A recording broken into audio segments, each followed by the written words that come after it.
Hello everyone, welcome to another episode of Aaron's Allotment.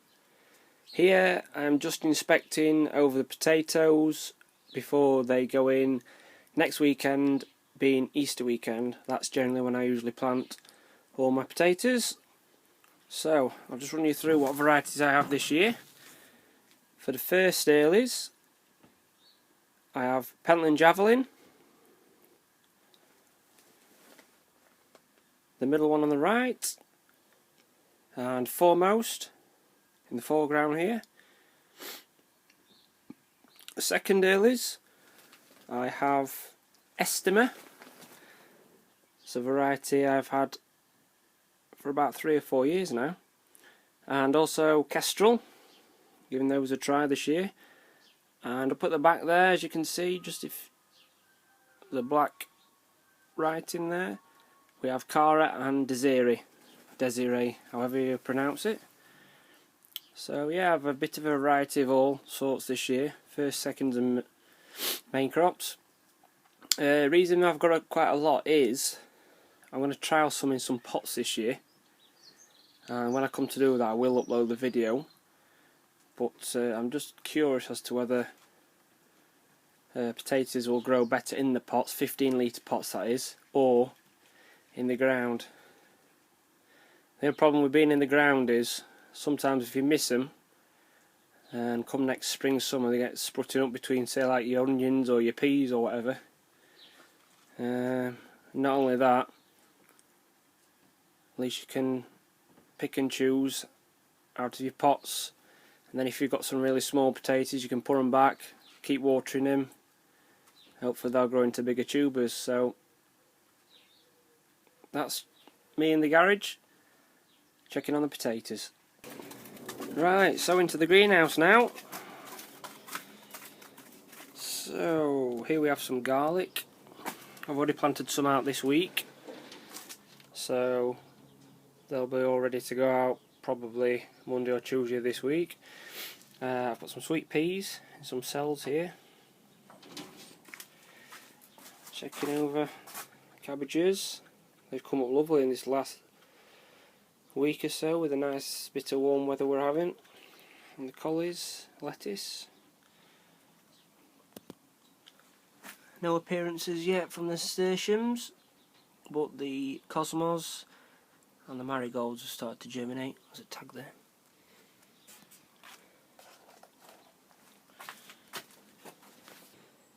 Next, here we have the peppers and tomatoes, which are coming up very nicely, and the leeks, which are starting to sprout now. Just get rid of these weed things out of the compost. We just see them, we've got a bit of activity. All it takes is a bit of warmth. Start off some more broad beans there in the 6 cell trays. Potted on some Moneymaker tomatoes last week, and here we have the red cabbages, doing very well, nice healthy plants. Broccoli calabrese, and some sprouts, some of the red sprouts. And just under here I'm getting going some sunflowers and trying those. 4 different varieties, different sizes, so I look forward to how they're getting on. Right, that's pretty much it in the greenhouse. So next time you see me, I'll give you a tour and also what I'm doing down at the allotment.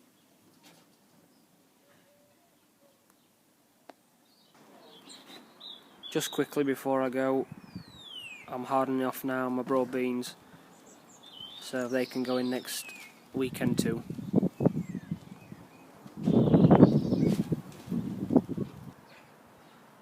Well, it's absolutely gorgeous on the plot today. Lovely. Beautiful sunshine, even the dog's enjoying it. So then what I'll show you today, just on those clutches there, I've bored some holes out, and I'm going to fill the holes with some sieve compost, and that is where I'm going to sow my parsnips. The pots are coming out lovely now. Beautiful bit of spring colour. The daffodils there, the tulips are coming up nicely. And again that one.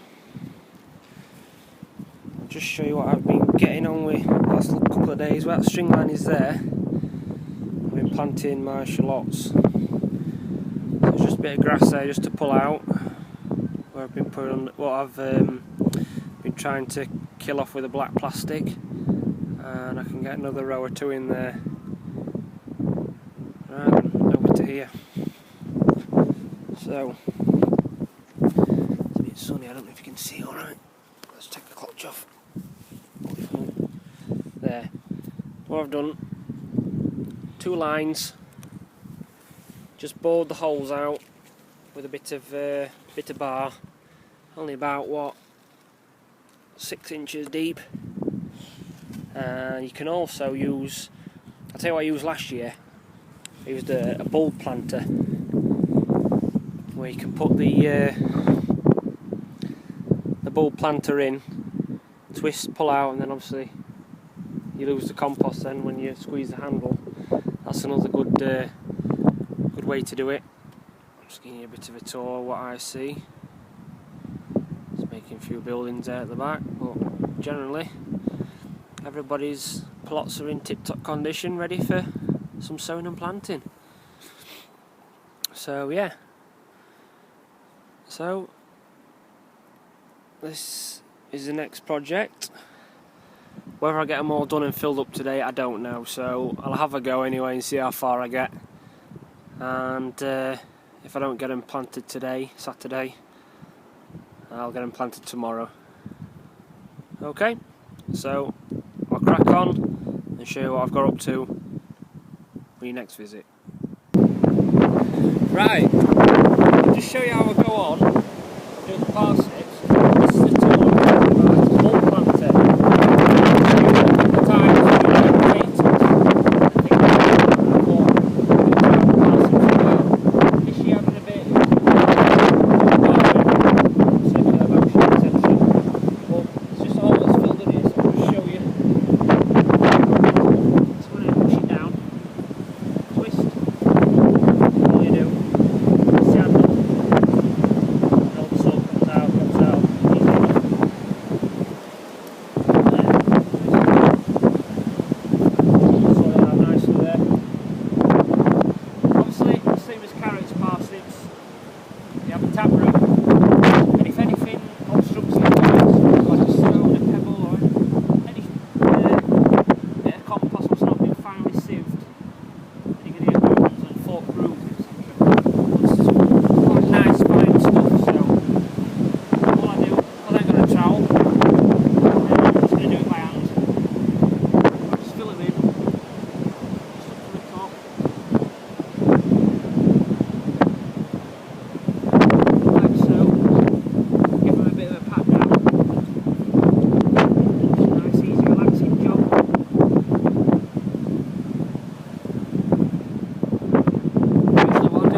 Compost. It's sieved. It's got plenty of room to grow into the hole. Last year I was getting like anything from 4 to 6 inches diameter on top of the parsnip ground, so it's a bit of effort, but the rewards are well worth it. We get a nice parsnip in the year when most things have stopped growing, so yeah. So I'll start prepare the ground for the parsnips.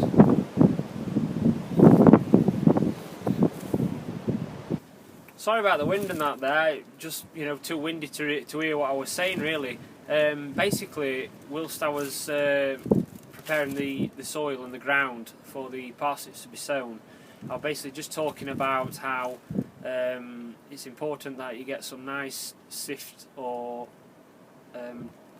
tilled compost to make sure that the parsnips, when you come to sow the parsnips, should I say, that they have no obstructions, because obviously it's the same as the carrots. They put down this taproot, and if anything obstructs them, then it can cause them to fork. You know, something to prevent them from carrying on growing how they want to, the course of the depth of the root.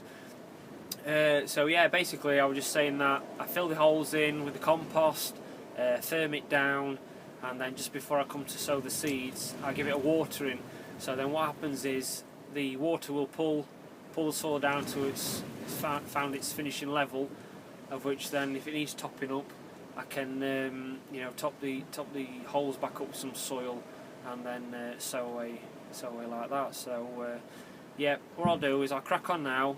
I'll get the rest finished, or sorry, as much as I can do. I've got a big 45 litre pot there, full tub full of the sift compost. So I'll fill them in, fill the holes in, and see how far I get.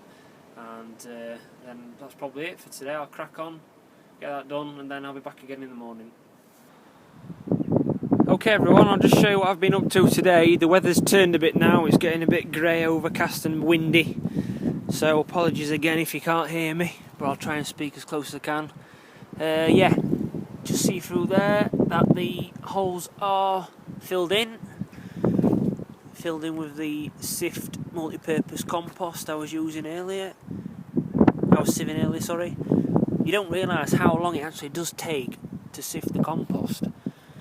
It does take a really long time. You know, a couple hundred litres have gone into all those holes there. I can't remember exactly how many I counted, but I think it's going on for about 80. So anyway, that's the parsnips. Also, while I was just killing a bit of time, I put in a second row of shallots just to bulk it up a bit. I don't think I'll put a third row in. I think 2 rows is plenty. Garlic in the background there. I've just got to fill the rest of the garlic row up, take it to the end there. So yeah, that's how I stand at the moment. I'll try and get down in the week and do a couple more videos and a couple of jobs in preparation for 4 days I've got off next weekend, Good Friday to Easter Monday. So I shall be getting potatoes, onions planted in that meantime. So that's it for today folks. Thank you for watching, subscribing, commenting, people who already have done previously. Thank you, I appreciate that. And I'll look forward to seeing you soon.